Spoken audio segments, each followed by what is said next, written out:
Hello and welcome back to the Puncher's Chance podcast. In today's episode, we're going to be talking about the monster Naoya Inoue as well as Diego Pacheco's fight last weekend. We're going to be talking about pay-per-view prices and what His Excellency Alalshikh is looking to do with them. And of course, previewing next weekend's fights, which includes Sam Noakes fighting at the York Hall, as well as a top-tier show, which one of us at least is going to be attending.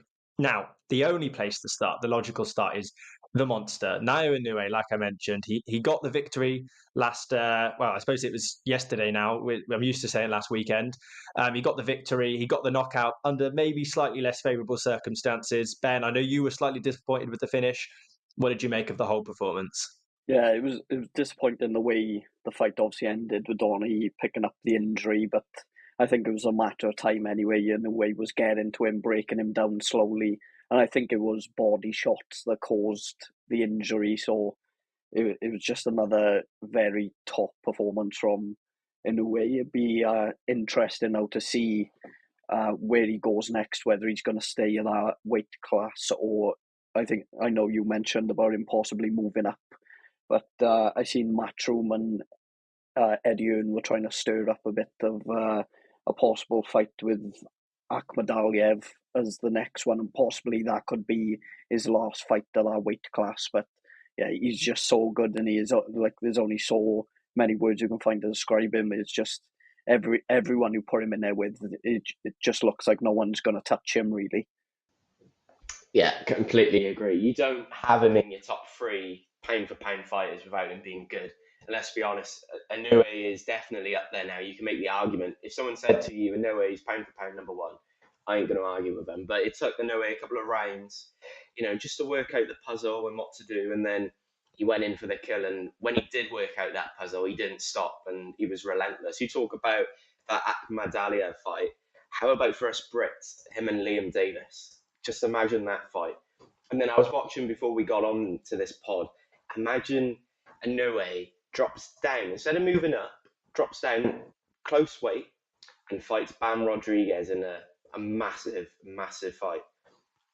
Yeah, I think with Inoue, there's just so many unbelievable fights you could make because basically any top level fighter you kind of want to see, can they do it against him? Do they have the minerals? And with that fight on the weekend, I think Doheny did a good job of making it an awkward fight at the start, a difficult fight.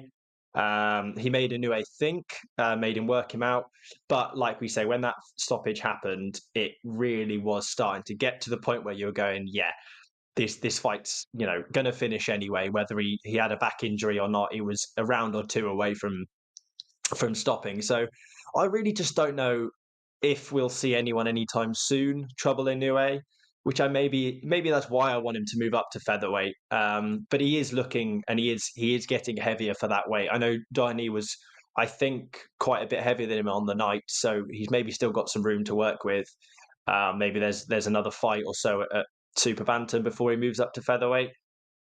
But just with how often he fights, I know Bob Arum was speaking to him in the ring and said he's going to fight in December in Japan and then next year in the USA. And, the amount of fights that now gives him in the short sort of period of time, when you compare it to the other guys in the pound for pound picture, whether that be Terence Crawford, Usyk, Bam Rodriguez, etc., he's just fighting so often against the best. I know I asked you this a while back when we did a little refresh, Harry, but after that performance, are you still sticking by your ratings, or is Inoue starting to knock down that door for pound number one still? Oh, he's definitely knocking down the door of pound for pound number one without a shadow of a doubt. If someone walked up to me and said, Inoue's number one, Usyk number two, Crawford number three, I ain't going to argue with that. But he needs to start taking these big fights now. I think that's probably the next move for him now. And that Medallia fight is incredible. That Liam Davis fight, if he moves up, Nick Ball, imagine that. Imagine watching that fight. You would probably have to watch it in on speed -2 because of how quick they're going. But yeah, I still think Usyk's number one for me, just because of what he's achieved. But he's definitely knocking on the door for me at number two and overtaking Terence Crawford. Yeah, I don't know whether the issue is with Inoue, like obviously the discussion around is that people want to see him fight out in America or fight in the UK or whatever. I think maybe he doesn't get the respect he probably deserves because his fights are out in Japan and not everyone is maybe taking notice of the cards. But like you can't argue against it. Was he 4-weight world champion? He's unified in multiple weight classes, and he could even move up again. There's obviously talks about him moving up again, and you wouldn't be surprised if he moved up and won a weight class in that weight as well. So he's definitely in amongst the argument, and he's definitely put his name in it as a possible number one. It's just difficult at the moment. Like between him, Crawford, and Usyk, every time you watch one of them fight, you're like, oh yeah, he's the number one guy, and then the next one fights, and it's just a constant argument. I don't think you're ever, but I suppose that's the fun part about it, is you're never going to be totally sure of who that number one is. Yeah, it's an opinions game, and really no one's ever going to be right. Sometimes it's pretty obvious, and sometimes it's difficult. We'll never know. I'm sure we'll wheel that one out next time Crawford or Usyk fights, and then we can wheel that conversation out again. But in the meantime, I wanted to touch a little bit on just the whole show, that whole Japanese show, because they're interesting. Like Harry said last week, you sat down watching boxing with your cornflakes, which is other cereals are available, but it's interesting. It's something a bit different, and I thought there were some really good fights on this card. I don't know about you, Harry. What for you is the fights on this card that caught your attention? Which ones maybe you found interesting? Well, to be honest, I was quite busy yesterday morning, so I only managed to catch up on the main event. But the one I did catch was the one in the morning, and I think we were all discussing about it. It's a nice way to start a card when you have a robbery, and I think that was a robbery. I thought the guy that lost didn't deserve to lose, but yeah, these Japanese cards they are quite entertaining. I think the atmosphere isn't there, but that's just their culture, ain't it? And you can't argue with it. But for a Tuesday morning, it's quite decent. Yeah, I thought it was a very good card. I thought impressive for me was Andy Roca in the fight against Ismael Barroso. Obviously, Barroso's just come off the back of a first round stoppage against O'Hara Davis, who's rumoured to be in a fight in October. But yeah, I thought he was very impressive, very skilled, and then he called out Jose Valenzuela then after the fight. So he's obviously lining up a world title shot. And I think a lot of these Japanese fighters now were putting their name out there. It's just a very high skill level of boxing out there. They're very impressive fighters. I thought he was very good. And also the Takai and Higa fight that ended up in a split decision win for Takai to retain his belt. I wouldn't be against watching that again because I thought that was it was a very close fight and a very entertaining fight as well. Yeah, I think all those fights were brilliant. What I really liked about it as well is obviously that first fight on the card was for the I think the Japanese belt, and then Sasaki and Bala fought for the Asian and the Pacific, I think it was, and then we had obviously Hiraoka, top talent, against Barroso, who's just, I mean, it doesn't help how old he looks, but he is. He's a relic of boxing these days. He's been around for a long time and put some really shaky performances for people. And then we had a world title fight, and then we had a 3-belt world title fight or 4-belt world title fight at the top of it. So it's like you just had the full range of quality of kind of the future, the near future, the current, and the top. So a really well built card. Fair play to Top Rank, obviously, with not the main promoter, but the promoter with Inoue, and then obviously the Japanese promoter. I think it's Ohashi Promotions, I think it is.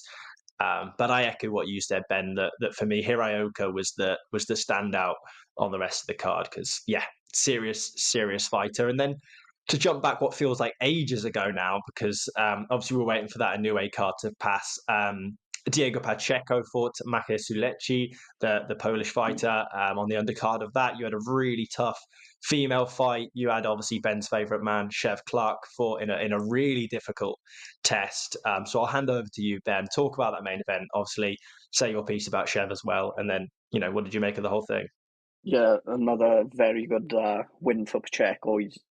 His hands are so powerful. That body shot, oh, it was an absolute killer. Like you could see straight away as soon as he landed it. And I don't know if you were watching it with the commentary, but they were literally saying just beforehand, oh, if he just gets a few more body shots away, then I think he'll start to break him down. He just threw that one left hook to the body, and it was just the game ender. There was no way of him getting up. You could see how much it hurt him. But that's 18 stoppages now with 23 victories. And I think afterwards, after the fight, he was even saying he was ready for Canelo. So that's another one lining up now.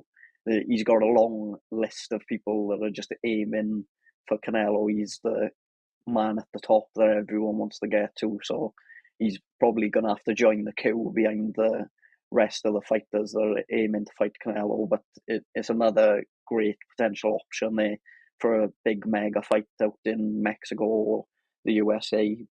And then obviously Chev Clark as well. It was we were talking about it. It was quite a difficult test for him. I think a bit of a step up and a really good learning fight for him. He had to dig into some deep waters at times, especially I think in the last rounds 9 and 10, where he went for it. He caught him with a really good shot in round 8. And to be fair to Apoche, I don't know how he stayed on his feet, but he done very well to stay up. And I think when you go for that, when you see that someone's hurt and go for that finish at times, then that can leave you with an empty gas tank. So it was a bit of a learning experience then, just to get through them last couple of rounds, I think, and make sure of the victory. But a very good learning fight, I think, for Chev Clark. And he was talking about a world title challenge now in 2025. So it'll be interesting to see which of the world champions he'll be facing. Obviously, Opetaya's fighting now in October with Jack Massey involved in that. But you could have a potential all-British fight as well with CBS, which would be another really good one to have if they could get it in the UK, or whether it's going to be out in Saudi. But yeah, some very good fights to look forward to in the cruiserweight division, I think.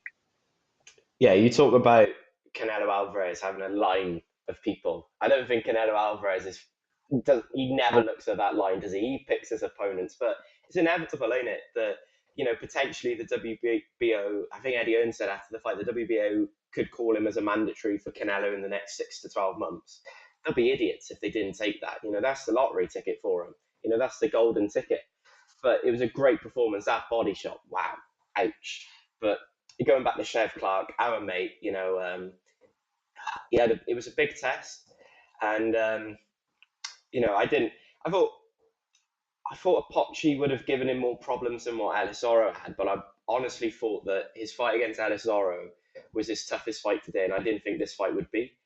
But my God, Apoche can fight, and he deserves, after that fight, he deserves to have another opportunity against some cruiserweights in the UK. But CBS against Chev Clark, Boxer and Matchroom could work together. That could be a 5v5.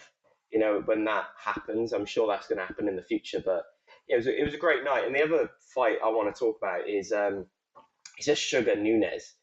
This guy it was either Uzbekistan or he went somewhere like Tajikistan, and he fought Rakhimov, and he stopped him.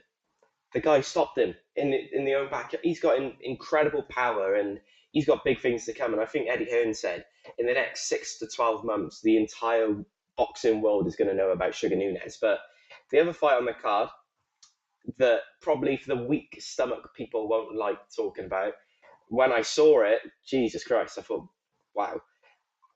Like, how do you not know that your thumb's pointing east and west at the same time? Like, Jesus. But she didn't even know. That was the funny thing about it. She didn't even know. She just kept on going, and that just showed. And that was the upset of the night. And it was a very competitive fight. And the other thing, the sun, I think that affected a lot of the boxers early on in the card because, well, it affected the boxers, but it also affected the judges. One judge in that fight had them quite close together, and then the judge that was probably facing the sun had it all for Ginny Fuch, if that's how you pronounce the second name. You have to be careful there, just in case you say a little bad word. But yeah, it was a great night of boxing, and normally it's a task, to catch up on all these American cards, but this one on Saturday night was no task. It was enjoyable to watch. Yeah, I couldn't agree more. It was a great card to watch back, and obviously we had the vested interest with Chev, and like you said, that women's fight was an unbelievable fight. When you talk about a fighter that's having their fourth fight fighting for an interim world title against a fighter that's had 17 fights unbeaten in that time. It's a really exciting thing. And I know obviously those numbers in the women's game are slightly different. You get those opportunities slightly earlier, but even at that's an early sort of jump for the title, and she did an unbelievable job. And like you say, the pictures are out there on the internet if anyone enjoys that sort of thing. But it's a pretty impressive thing to fight through. And Diego Pacheco, like you guys say, that body shot, it made me feel ill. The pain in the guy's face when it landed. A man who's never been stopped in, what is it, like 35, 34 fights, never been stopped. And then Pacheco comes along and hits him with just a sickening body shot. I think you could have given him another 20-second count, and I'm not sure he would have got up from it. It took him a long time to get back on his feet. So fair play to Pacheco. And we always talk about that Canelo fight, and obviously we do with every fighter at super middleweight. And I think it's a shame because I almost think Canelo's dominance at the top and people's want for that fight is stopping us getting better fights underneath that level, because everyone's sort of kind of waiting for their opportunity at the King, in a way. And, maybe I think this is a bit of a pipe dream. This is not me saying it from a point of view that it's going to happen. But Callum Simpson versus Pacheco at that for the international, obviously they'd be silly to take that fight because you'd be giving away your opportunity at fighting Canelo. But in terms of a fight for the fans, I think that would be a phenomenal fight because they're just both really high-level fighters destined for a world title shot that are just waiting for Canelo to either clear or give them the green flag to come and fight him. But, we'll see what happens with Canelo and obviously Balanga, which is next weekend or the weekend after the ones we're previewing this fight. And then obviously we'll see what goes forward from there. I'm sure Canelo has a reasonable idea of who he's going to fight next, and I'm sure his team does as well. And speaking of Canelo, speaking of the PBC, obviously, you need to fork out a small mortgage to be able to afford their pay-per-views. But Turki Alalshikh's come out and said that he wants to reduce all pay-per-view prices to £20 in the UK and $20 worldwide, with the Beterbiev Bivol pay-per-view being only £15 and $15. And also, I think he mentioned that they're doing a card for like a Mexican Latino card with Oscar De La Hoya, which is going to be free to view on terrestrial TV. So he's making quite a big change from what we've seen with pay-per-view over the last few years. Is it a good thing? Is it a problem? Is it something that only Saudi Arabia can afford? Ben, what do you reckon? Yeah, I think you make an interesting point there. I think it's easy maybe for Turki Alalshikh to do this because he can afford to probably make up the money that's lost. But at the same time, like, I can see why £20 is enough, really, and like you think of all the people that would be willing to pay. So, like you think of the AJ Dubois fight now at the end of the month, it's going to be £20. Like a lot of people in the country will be thinking, yeah, that's worth paying to sit down and watch it, instead of, like, you see some of the figures, especially with like the Canelo fight. I think one earlier in the year was like $80 or something. And like sometimes you just think like it's not worth paying that amount, but with a £20 price cap on these pay-per-views, I think it'll get a lot more people watching, and if a lot more people are paying, then that's money towards the fighters, so it's only a benefit for them, really. But yeah, I don't know whether every organisation is going to agree and stick to that rule, but hopefully we do see it, because I think it'd be a lot better for fans, and that's what Turkey is aiming to do, is do stuff that promotes boxing for the fans and helps fans get more involved in the sport, really. Yeah, I think for me it's a good way of doing it, because let's be honest, how many boxing fans, get excited for the fight and then realise how much the pay-per-view is going to cost, and then you're thinking, hang on a minute, Weatherspoons is open, I could probably go there and get it for free instead of paying 24 quid. And I think it's good for it as well, because as us subscribers to DAZN, I think you bought into it already, so you're going to pay for it no matter what. But yeah, bringing it back down to $19.99, it's only going to benefit the boxers. I thought whenever they put it up to like, I think Deontay Wilder, Tyson Fury, number 2 was 25 quid, and TNT Sports hardly had any pay-per-view buys for it. And you're thinking, well, obviously not. You're charging people 6 quid more to watch a fight, but I'm all for it. I'm going to buy a pay-per-view anyway. And you talk about the October 12th card, Sam. I would pay 20 quid just to watch Beterbiev Bivol. Forget about the undercard. Beterbiev Bivol was worth 20 quid anyway. And you've got underneath that, you've got Fabio Wardley, Fraser Clark, and you're like, oh, wow, that's another 20 quid pay-per-view fight main event there. Chris Eubank, he's a pay-per-view star, even though he's fighting a nobody. Ben Whittaker, also a pay-per-view star. It's great for boxing, and the more we get of it, so say now the one later this month, that's probably going to be 20 quid. Imagine Fury Usyk, £20. Imagine how much, you look at the records for pay-per-view buys, McGregor, Mayweather, Pacquiao. You could start beating them if you put the prices down.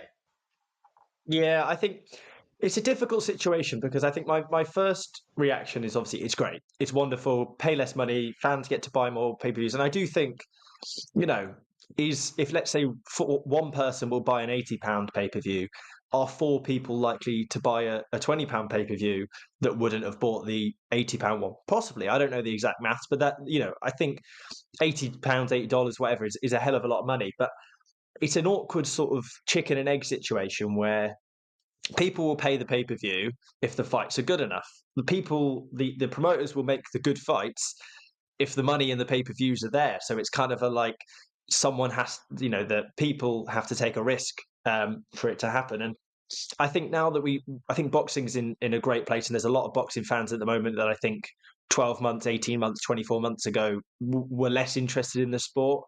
So there's more people willing to buy at the moment, I think. So I think it will come down. I obviously don't foresee, the PBC and various other people putting it down to, $20 or whatever, with the money that they're charging. But that's because that's what they need to charge, I presume, to put on their shows. With the amount of money that Canelo, for example, asks for, you need a lot of money recouped in order to afford to do those shows. So it's a difficult situation. But ultimately, I think I've seen boxing fans criticize Turki Alalshikh for this, which is just enjoy life. Do you know what I mean? You're allowed to enjoy things in life. You don't have to, get upset about things just because they happened. Take it, pay less money, enjoy it. You might be willing to pay $80, and that's great. I'm happy for you. But why pay 80 when you can pay 20 if the person putting on the shows is willing to take that financial hit? And whether we'll see a boxing league or whatever or they'll just pull out, or, they'll continue going at this rate with the Saudi boxing, we don't know. But for the time being, grab a hold, get on board, enjoy it while it's here, because, it may very well be in 5 years' time, we're watching, very few pay-per-view fights that are worth watching because, those fights aren't being made. So while they're being made, let's enjoy them. Pretty much. Next weekend's fights. Now it's like we were kind of saying, a quieter week in terms of this year's standards, but it's probably the last quieter week before the September schedule explodes with Canelo, Berlanga, and then with Wembley, and then with Johnny Fisher, which was obviously supposed to be Jack Catterall. No, it wasn't supposed to be Jack Catterall. It was supposed to be Dalton Smith, Fernandez. So it's a phenomenal month for boxing. And do you know what, to be honest, I say that this is a great card in the York Hall, headlined by Sam Noakes for the defending the European. It's a brilliant card. It's a brilliant fight. Sam Noakes is a brilliant fighter. Harry, what do you make of the whole card in the York Hall? I agree with you that it's going to be a great night of boxing. It's nice to see the British boxing's back, but there's talks on the last Queensberry show that they did at the York Hall that they're having prospects against journeyman, and they've done it again here. There's only, me and Ben were talking before you joined the call, Sam, and there's only really 2 fights on this card that I'm going to tune in for, and that's Sam Noakes and Masood Abdullah. Them 2 fights are probably the best on there. But yeah, you look down the rest of the card and you can just go win, win, win, win, win, and then the main events are 50-50s. Obviously, they need to have the learning fights, but yeah, it's just a shame that we're getting like a small hall show Whereas, where's Brentwood? Like a bit north of London. Brentwood's got an incredible show on Top Tier. Lloyd Germain is fighting for the Commonwealth silver title. Us Welsh boys want him to win, and you probably want him to win as well, Sam, being English. But for me, this Queensberry show, I'm not excited for, apart from seeing Sam Noakes fight. But yeah, let's be honest, it's just prospect against a journeyman for the majority of it. There's your clip. Do you think you're getting too used to seeing like big fight nights all the time, though? I think that could be the problem, but when you got Carl Frampton on broadcast saying it, you're thinking, well, has he got a point there? And I'm not against it. They have to have their learning fights. I'm not saying, they should be fighting 50-50 fights from their first fight. That's not what I'm saying. I'm just saying for people watching at home, it's not very watchable when you know who's going to win. So that's just my take on it. Yeah, I wonder if that's going to be a potential issue in the future for these prospects coming through, whether people are going to get bored too quickly with these sort of learning fights and be expecting them to be straight into big challenges. But it's important for these fighters. We've been to plenty of live shows now. We went to one a couple of weeks ago, and we've seen how prospects early on in their career can get caught out in these types of fights, and it is important for them to learn to be under the pressure of those fights. I think, especially, I always find like 4-round fights, especially, are very dangerous. 4-6-round fights, because you can lose a couple of early rounds and you're really chasing them. So for these prospects, I think they are very important. But yeah, it'd be good to see Sam Noakes, obviously, off the back of the Ivan Mendy fight where he won the European title. The opponent he's fighting Friday night, Ceglia, actually lost to Ivan Mendy a few years ago. So I'm not sure if it's necessarily a step up for Sam Noakes, but I know it's probably a tune-up fight for him, keeping himself fresh. I know he was talking about wanting to get back to the knockout record because he had one of the longest knockout streaks in UK boxing, I think, at a point. So yeah, it'd be great to see him back in the ring again. And I think pushing now, obviously, with the European belt under him, push for that world title shot next.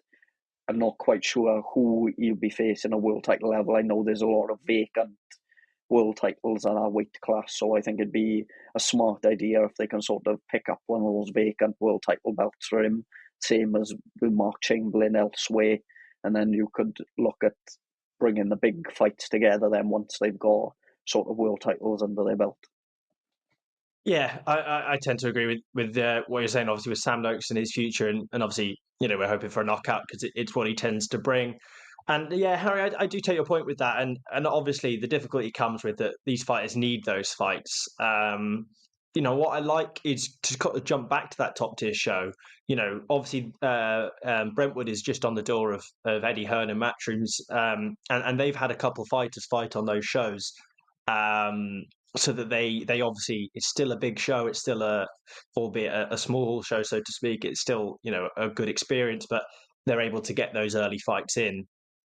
And I think maybe we might see that more often going forward. I don't know if Queensberry necessarily have the facilities to allow that, but when these big, huge fights are happening, it does kind of drag everything up. And then there's this gap where these prospects need to find fights. And are we going to see, fighters put onto different shows like we have seen with Top Tier and Johnny Clark, where, they've gone, well, what we'll do is we'll put him on this show. He can get this fight where we don't have space for him on one of our domestic shows, which I think is a good thing. But like I say, it doesn't necessarily make for the most interesting viewing, but the fights need to happen. The fighters need to have the fight. But then equally, I suppose I'll look at this and Stephen Cairns is 8-0, Joshua Francom's 10-0. These guys are having records where they could be fighting for some titles, or certainly could be having some more difficult fights than they are. So we'll see that. Now, what I don't know what we're going to do with the Boxing News app. I can't obviously access the app because I'm in Europe, so it for some reason doesn't let you do it outside of the UK. So what we might have to do is do our predictions off air so that we can have our official predictions and still have them all the time at the same time. So the top tier show, like you've mentioned, Harry, you were really excited about this one when we were talking about it. I'm obviously heading down there. You're still up in the air with that one, but it's a brilliant show. What Johnny Clark is able to do with some 50-50 fights. It might not necessarily be 10-0 versus 10-0, but there's a lot of 50-50 fights, and there's a lot of good fights on a really good card.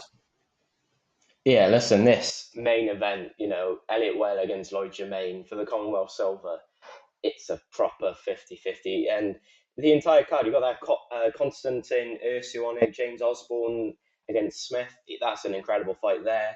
You've got Lily Winch. And it's just what you get with top tier. I think you get value for money. And I remember when you could watch them on, I want to say they were on the Stomping Ground the last time they were fighting. And then, and now they're on a major broadcast. It's what they deserve. But going back to that main event, Lloyd Jermaine, under the guidance now of former, teammate, training partner, and now ex-world champion in Lee Selby, Lee Selby hasn't won a title as a coach. And his first title could be the Commonwealth Silver Belt. And I did an interview piece with him, and Lloyd said that this isn't just a Commonwealth Silver title fight. This is his world title fight. And, you back him all the way. And it's just great to see the Welsh boxers get in, these big fights. And, some people may argue that it's all down to a certain Daniel Francis. Obviously, shout out to him. But, yeah, it's a great card. And you talk about value for money. And going back to that Queensberry show, obviously the prospects need to have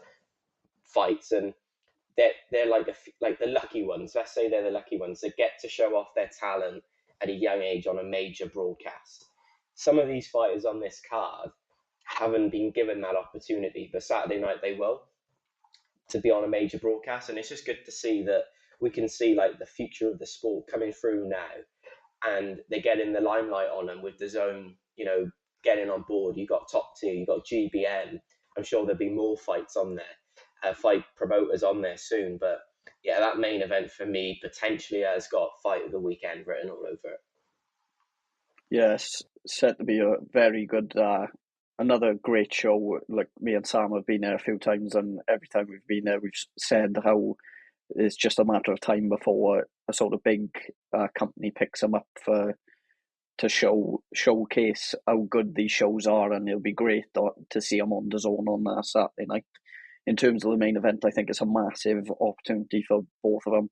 Elliot Well, obviously 10-0 at the moment. It's possibly fair to say that Lloyd Jermaine's going to be the toughest test of his career so far, and probably the most experienced fighter he's going to be in there against. So if he can get a win, it's a massive progression in his career, and will set him up for even bigger fights in the future.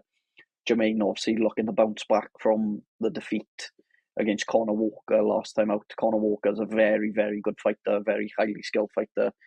So it was a tough defeat, I think, for him to take. He was confident going in to that fight and didn't quite get the result on the night. But obviously training with Lee Selby now, someone who's been there and done it. You've obviously spoken to him, Harry. He's shown how much this fight means to him on Saturday night. So he's definitely going to be really up for it. And I think it's going to make for a very entertaining fight. The main event fights that the top tier shows are normally quite entertaining. I don't think it'll be any different this weekend. The one fight I would say for people to watch out for if they are going to watch it on the zone on Saturday night, is Konstantin Ursu's fight. Because me and Sam have watched him before, and he is a serious fighter, and he's just like, you can tell how much boxing means to him as well, and like how far he wants to go. And I will not be shocked to see him maybe next year, or certainly within the next 18 months, pushing a very big fight at some point against some big names, because he is a very, very special talent, and I think he'll go quite far. Yeah, I Konstantin Ursu is a scary man. You talk about him, and in his interviews, he's very blasé, very open about the fact that nobody wants to fight him. He's waiting for a big opportunity, but and the first thing he said in my interview when I spoke to him was basically shout out to his opponent for fighting him, and I think that's exactly what it is. And probably performing on DAZN is going to make that only worse, because there's going to be some pretty clear evidence of why you should not fight this man. But inevitably, as he moves up the rankings, he will get fights, and he'll get fights that are good fights.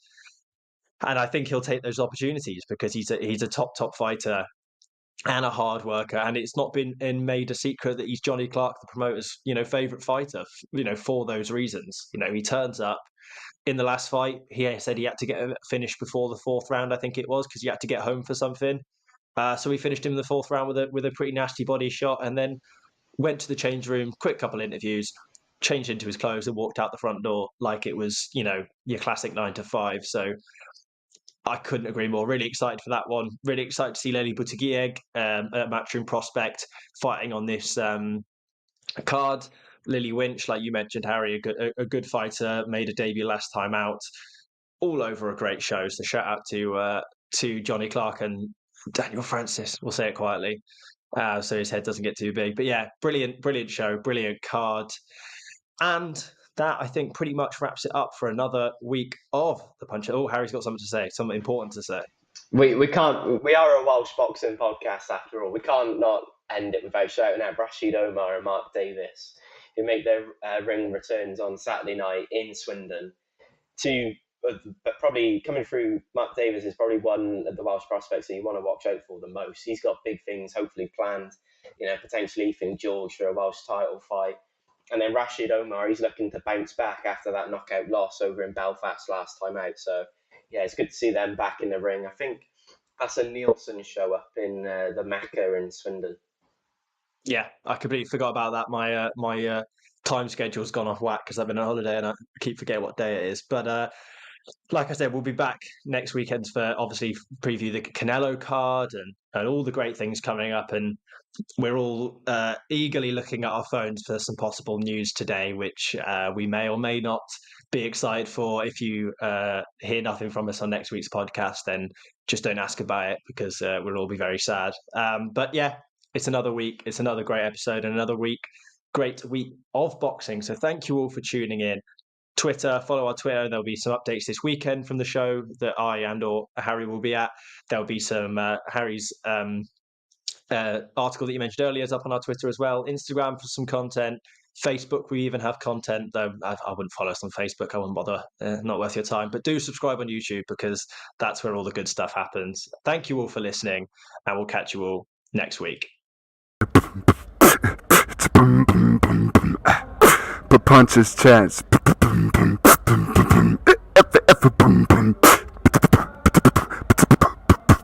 Punches Chance Podcast.